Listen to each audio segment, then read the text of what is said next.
Okay, next topic है स्टोइचियोमेट्रिक calculation. अब ये स्टोइचियोमेट्री होता क्या है? नॉर्मली स्टोइचियोमेट्री 2 वर्ड से बना हुआ है, ग्रीक वर्ड है, एक स्टोइचियन और एक मेट्रोन। इसका मीनिंग होता है, स्टोइचियन का मीनिंग होता है एलिमेंट, और इसका मीनिंग होता है मेजरमेंट, मतलब मेज़र। इसका मतलब ये है कि स्टोइचियोमेट्रिक कैलकुलेशन हम मेज़रमेंट करेंगे एलिमेंट के बारे में, एलिमेंट के कंपोजिशन मास के बारे में। तो actually stoichiometry deal with the calculation of मास। अब ऐसा नहीं कि हर टाइम हम मास ही ढूंढेंगे, यहाँ पे हो सकता है मास की जगह वॉल्यूम ढूंढना पड़े, यहाँ पे हो सकता है नंबर ऑफ एटम ढूंढना पड़े, ठीक है। तो ये सब यहाँ पे आ जाएगा, बराबर। तो calculation mass of reactant and product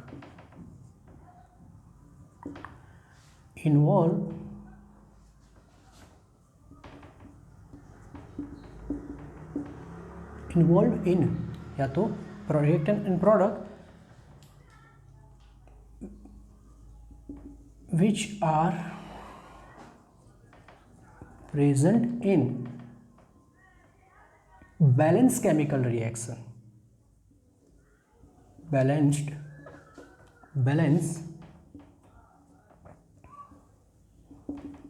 chemical reaction. तो इसका मतलब बैलेंस केमिकल रिएक्शन में जितना भी प्रोडक्ट है या तो रिएक्टेंट है, हम उसके मास, वॉल्यूम या तो नंबर ऑफ एटम या मॉलिक्यूल्स को कैलकुलेट करेंगे, वही होता है स्टोइचियोमेट्री, ठीक है। तो है क्या है stoichiometry? Stoichiometry deal with the calculation of mass of reactant and product which are present in balance chemical reaction. हम एक एग्जाम्पल से समझेंगे। देखो, हमारे पास एग्जाम्पल है मीथेन। मीथेन जब रिएक्ट करेगा ऑक्सीजन से, कंबंशन रिएक्शन है, तब क्या प्रोड्यूस होगा? जब कोई भी हाइड्रोकार्बन ऑक्सीजन के साथ रिएक्ट करेगा तो carbon dioxide and water he produce होगा। फर्स्ट ऑफ ऑल हमें ये केमिकल रिएक्शन को बैलेंस करना पड़ेगा, क्योंकि स्टोइचियोमेट्रिक कैलकुलेशन तब जाके की जाएगी जब केमिकल रिएक्शन कैसा होगा? बैलेंस होगा। ओके, चलो बैलेंस करेंगे। यहाँ पे नंबर ऑफ कार्बन एटम 1 है, तो यहाँ पे 1 है तो बैलेंस ही है। हाइड्रोजन 4 है, यहाँ पे 2 है, तो हम इसको 2 से मल्टीप्लाई करेंगे। ये हो गया स्टोइचियोमेट्रिक कोफिशिएंट। अब हाइड्रोजन को 2 से मल्टीप्लाई करें तो number of oxygen product side पे 2 + 2 4 हो गया, तो हम यहाँ पे 2 से मल्टीप्लाई करेंगे। तो ये एक हमारा बैलेंस्ड केमिकल रिएक्शन हो गया। अब देखो, बैलेंस्ड केमिकल रिएक्शन में से कौन कौन सी इंफॉर्मेशन हमें मिलेगी।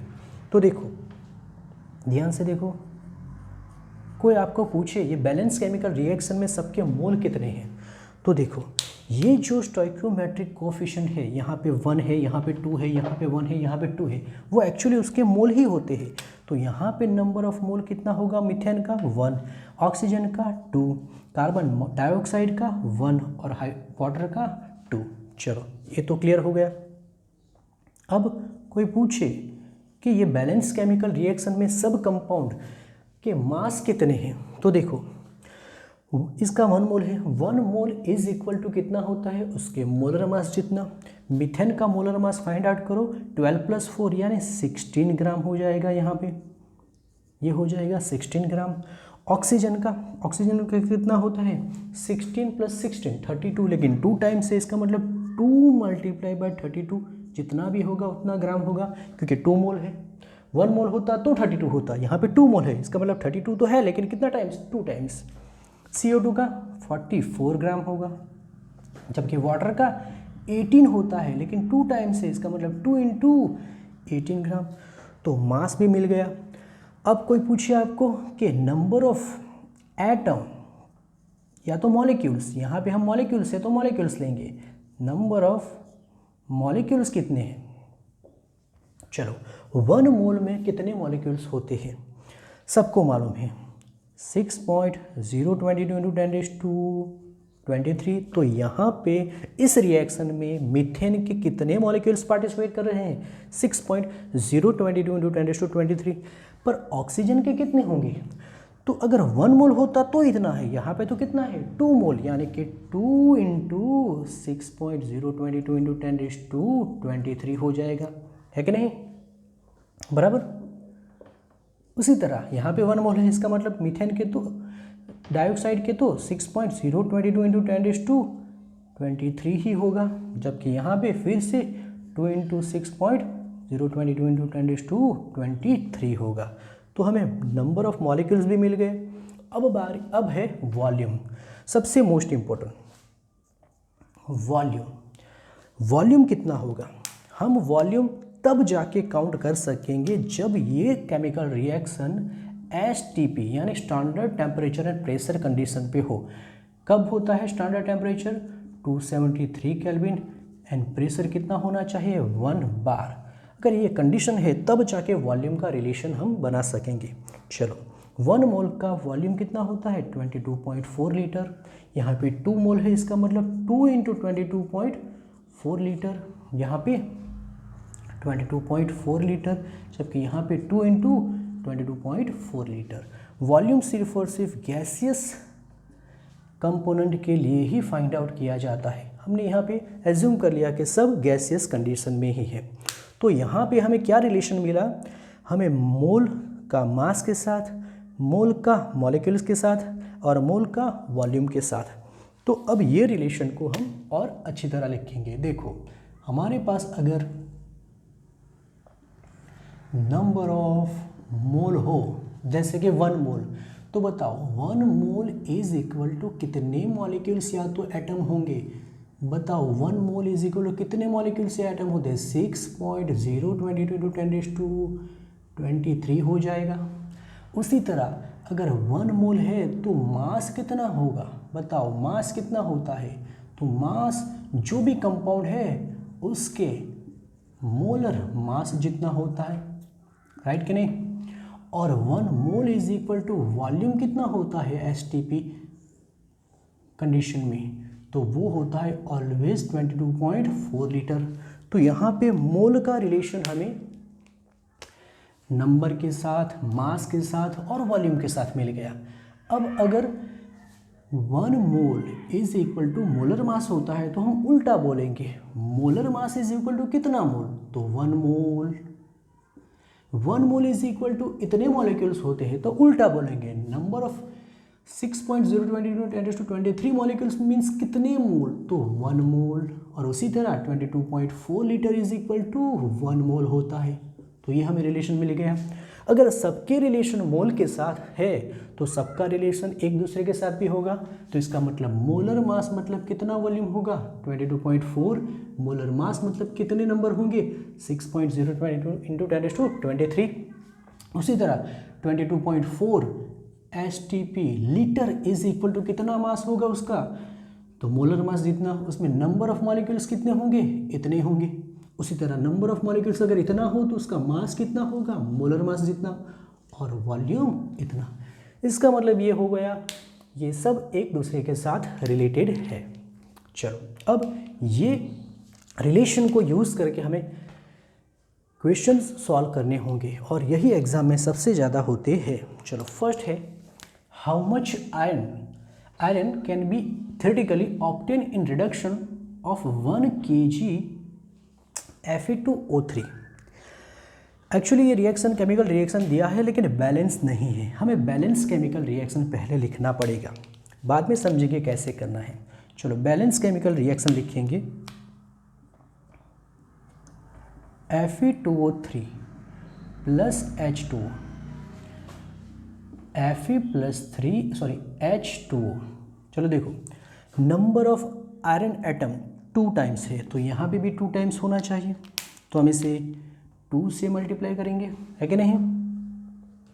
अब नंबर ऑफ ऑक्सीजन 3 टाइम्स है, तो यहाँ पे भी 3 टाइम्स होना चाहिए, है कि नहीं। अब हाइड्रोजन कितने होंगे 6, यहाँ पे तो 2 है, इसका मतलब यहाँ पे मुझे 3 से मल्टीप्लाई करना पड़ेगा। तो ये हमारा बैलेंस इक्वेशन हो गया, बैलेंस रिएक्शन हो गया। अब बताओ मोल का रिलेशन, स्टैंडर्ड रिलेशन क्या मिला। यहाँ पे तो 1 ही है, यहाँ पे 3 है, यहाँ पे 2 है और यहाँ पे 3, ये हमारा स्टैंडर्ड रिलेशन। इसका मतलब 1 मोल Fe2O3 gives 2 mole Fe and 3 mole H2, जबकि यहाँ पे तो हमें सिर्फ और सिर्फ आयरन का कैलकुलेशन ही करना है। इसका मतलब यहाँ से यहाँ पे रिलेशन ले जाएंगे। तो पहले तो हमें देखना पड़ेगा कि 1 मोल 2 मोल देगा, तो हमें जो Fe2O3 का मास दिया हुआ है उसमें मोल कितने हैं। तो फर्स्ट ऑफ ऑल हमें फाइंड आउट करना पड़ेगा मोल्स ऑफ Fe2O3। फॉर्मूला याद करो, किसी का भी मोल मतलब मास बाय मोलर मास होता है कि नहीं, बराबर। तो मास तो कितना दिया हुआ है देखो 1 kg, 1 kg मतलब 1000 ग्राम। और आप Fe2O3 का मोलर मास फाइंड आउट करोगे, यहाँ पे करके देखते हैं। तो Fe2O3 is equal to Fe 56 होता है, तो यहाँ पे 2 × 56 प्लस 3 × 16 आप कैलकुलेट करोगे तो ये ऑलमोस्ट 160 ग्राम पर मोल हो जाएगा, ठीक है। तो इसको किससे 160 से डिवाइड कर दो, ये वैल्यू 6.25 जितनी होगी। तो इसका मतलब मुझे मोल मिल गए किसके Fe2O3। चलो अब हमारे पास स्टैंडर्ड रिलेशन क्या है, 1 मोल Fe2O3 गिव्स 2 मोल, लेकिन यहाँ पे तो नंबर ऑफ मोल कितने मिले। तो रिलेशन क्या बनाएंगे कि 1 मोल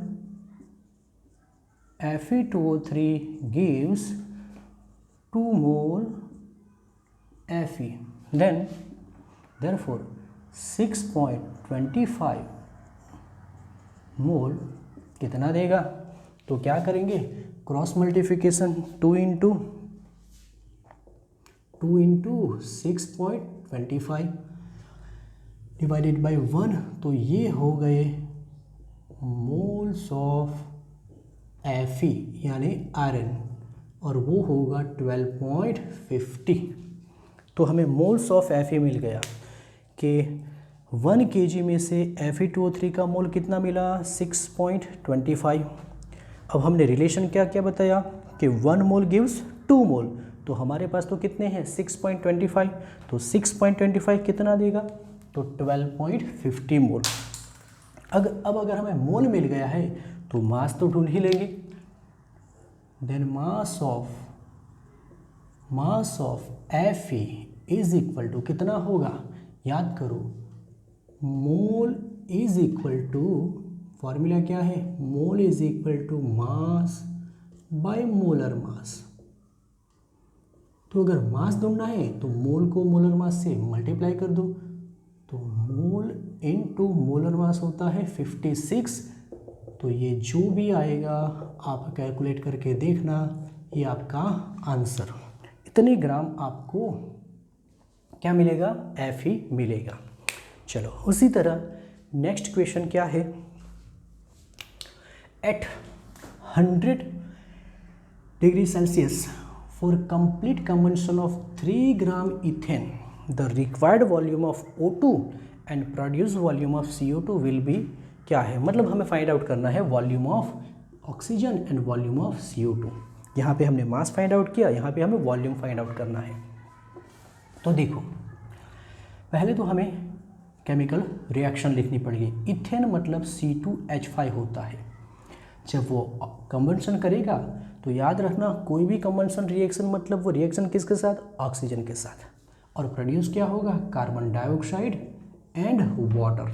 चलो बैलेंस करो, कार्बन 2 टाइम है तो यहाँ पे 2, 5 टाइम है और यहाँ पे 2 टाइम है, तो कुछ मैच नहीं हो रहा।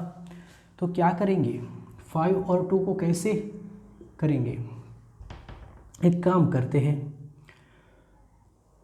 एक काम करेंगे हम यहाँ पे 5 और 2 का रेशियो मतलब एलसीएम क्या होगा 10। तो यहाँ पे हमें 5 से और यहाँ पे हमें 2 से मल्टीप्लाई करना ही पड़ेगा। अब जैसे ही हमें ये 2 से मल्टीप्लाई किया, कार्बन नंबर ऑफ कार्बन 4 हो जाएगा, तो वैल्यू 4 हो जाएगी। अब लास्ट में ऑक्सीजन, सबसे पहले कार्बन फिर हाइड्रोजन और फिर ऑक्सीजन पे आना है।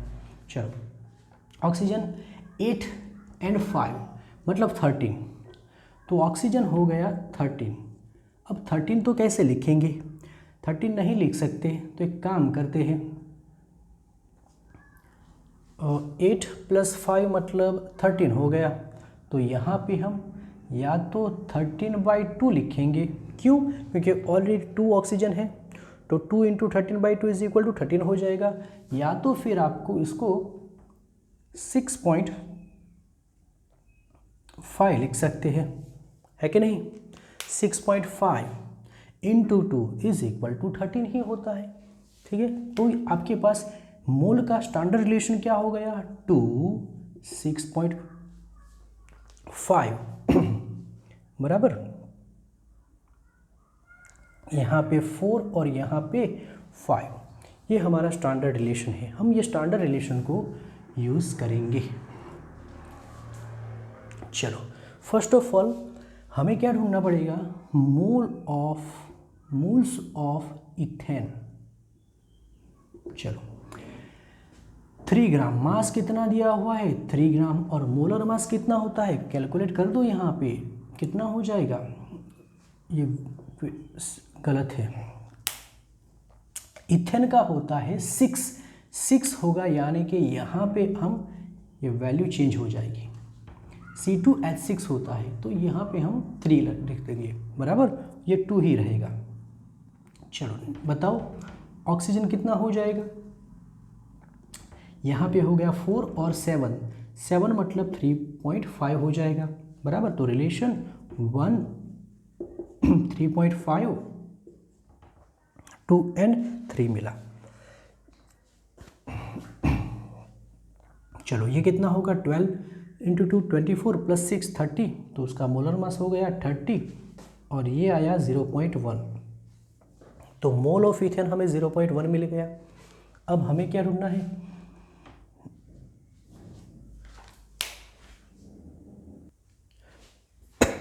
ओके चलो अब रिलेशन क्या है देखो, 1 mole ethane gives 2 mole carbon dioxide, या तो 1 मोल इथेन के लिए हमें रिक्वायर्ड मोल ऑफ ऑक्सीजन कितने हैं, 3.5, है कि नहीं। लेकिन हमारे पास इथेन का मोल तो कितना दिया हुआ है, 0.1। तो अब देखो रिलेशन क्या बनाएंगे कि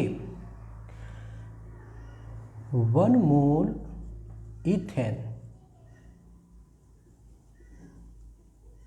required 3.5 mole oxygen, then 0.1 mole ethane को कितना चाहिए, तो क्या करेंगे, ये मल्टीप्लाई कर देंगे, तो ये हो गया 3.5 × 0.1 / 1, ये जो भी होगा वो होगा आपका 0.35 and that is moles of oxygen. हमें ऑक्सीजन का मोल मिल गया।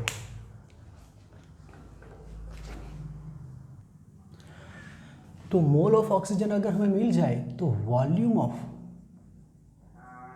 ऑफ ऑक्सीजन कितना होगा, देखो 1 मोल का वॉल्यूम कितना है 22.4, तो हमारे पास तो 0.35 है, तो क्या करना क्या है, जो हमारे पास मोल है उसे 22.4 से मल्टीप्लाई कर दो, ये जो भी होगा वो आपका आंसर होगा। मतलब ये है हमारा मोल कितना है 0.35 × 22.4, तो आंसर ऑलमोस्ट 7.84 लीटर हो जाएगा। तो आपको वॉल्यूम ऑफ ऑक्सीजन मिल गया। अब उसी तरह हम फाइंड आउट करेंगे कार्बन डाइऑक्साइड के लिए। चलो रिलेशन क्या है, 1 mole ethane gives 2 mole carbon dioxide, तो रिलेशन लिखेंगे 1 mole ethane produced 2 mole CO2। Therefore हमारे पास तो मोल कितने हैं, सिर्फ 0.1।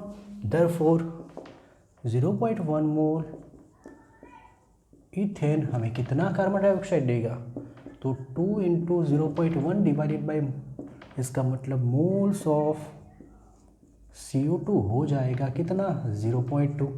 अगर हमें मोल मिल गया तो required volume, produce volume of CO2, वही फार्मूला, मोल इंटू 22.4, मोल 0.2 और ये 22.4, तो आंसर 4.48 लीटर होगा। तो वॉल्यूम ऑफ CO2 मिल गया। ठीक है, तो हमें क्या समझ में आया, समझ में आया ये रिलेशन सबको मालूम होना चाहिए। मोल मतलब कितने एटम, बराबर, मोलर मास के साथ रिलेशन सब समझ में आना चाहिए। देखो एक और क्वेश्चन ले लेते हैं। 2.24 litre butane on combustion give CO2 and H2। Find out the number of molecules of CO2 and H2। बराबर, पहले हम केमिकल रिएक्शन को बैलेंस करेंगे। देखो नंबर ऑफ कार्बन एटम कितने हैं, 4, तो यहाँ पे कितने होने चाहिए, 4। हाइड्रोजन 10 है तो यहाँ पे 5 2 = 10। अब ऑक्सीजन यहाँ पे 8 टाइम है और यहाँ पे 5 है तो 13 हो जाएगा। 13 मतलब कितना हो जाता है, 7.5। तो हमें स्टैंडर्ड रिलेशन क्या मिला, 1 मोल 7.545, ये हमारा स्टैंडर्ड रिलेशन है, हम इसको ही यूज़ करेंगे। अब देखो यहाँ पे आपको वॉल्यूम दिया हुआ है, मास नहीं। 1 मोल इज इक्वल टू कितना लीटर होता है, याद है ना। तो हम पहले तो मोल्स ऑफ ब्यूटेन कैसे फाइंड आउट करेंगे। 22.4 लीटर इज इक्वल टू 1 होता है और हमारे पास तो 2.24 लीटर ही दिया है, तो कैसे करेंगे। तो जितना भी वॉल्यूम हमें दिया है, गिवन वॉल्यूम, उसको 22.4 से डिवाइड कर दो, हमें मोल मिल जाएंगे। तो ये 2.24 लीटर डिवाइडेड बाई 22.4 यानी कि 0.1। तो मोल्स ऑफ ब्यूटेन हमें कितना मिल गया, 0.1। अब रिलेशन क्या है, 1 मोल गिव्स 4 मोल, तो 0.1 मोल कितना देगा, तो 1 मोल, देखो सिंपल मेथड करेंगे,